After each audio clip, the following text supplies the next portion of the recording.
ეშმაკის შური. ადამსა და ევას ყავდათ ერთი დაუძინებელი მტერი. ამ მტერს უნდოდა ცოდვაში ჩაეგდო ისინი და ეშორებინა ღმერთისაგან და ეკარგვინებინა ნეტარი ცხოვრება და გაეუბედურებინა საუკუნოდ. ეს მტერი იყო ეშმაკი. ვინ იყო ეშმაკი? საიდან გაჩნდა და როდის იყო შექმნილი? ეშმაკი იყო თავდაპირველად და ბრწყინვალე ანგელოზი. ანგელოზები ღმერთმა ხილული ქვეყნის უწინ შექმნა.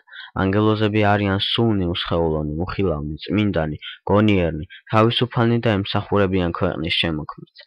ასეთივე იყო თავდაპირველად ეშმაკიც, მაგრამ შემდგომ გაამპარტავან და მოინდომა მაღალ ღმერთთან თანასწორობა. აღარ ისურვა ღვთისმორჩილება, ზოგი სხვა ანგელოზის მიემხრო და წინააღმდგა უფალს.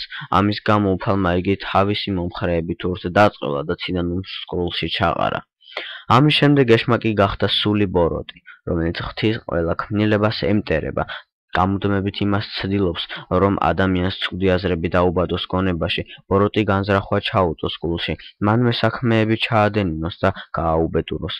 ეშმაკს შურდა ადამიანსა და ევას ნეტარება და ამიტომ მოინდომა ღმერთი გაერისხებინა მათზე და დაიღუპა ისინი.